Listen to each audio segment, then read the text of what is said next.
Մեր երկրում ապրում է 3 միլիոն մարդ։ Մեր երկրում կա գրանցված 800,000 աշխատող։ Մեր հաշվարկով 1,2 միլիոն Հայաստանի քաղաքացի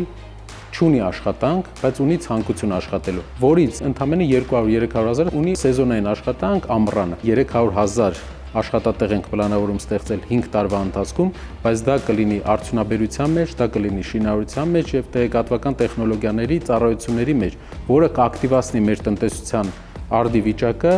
լրիվ ուրիշ մակարդակի մենք դուրս կգանք, այսինքն դա կօգնի այն շրջաններում, որտեղ ունենք մեծ աղքատություն,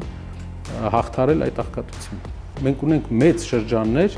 որոնք ուղղակի մասսայական գործազրկություն է, որոնք ապրում են ուղղակի աշխատուժ արտանելու վրա, որոնք մարդիկ ընտանիքներից կտրվում են, գնում են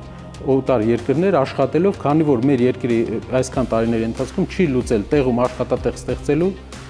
ամենակարևոր խնդիրը։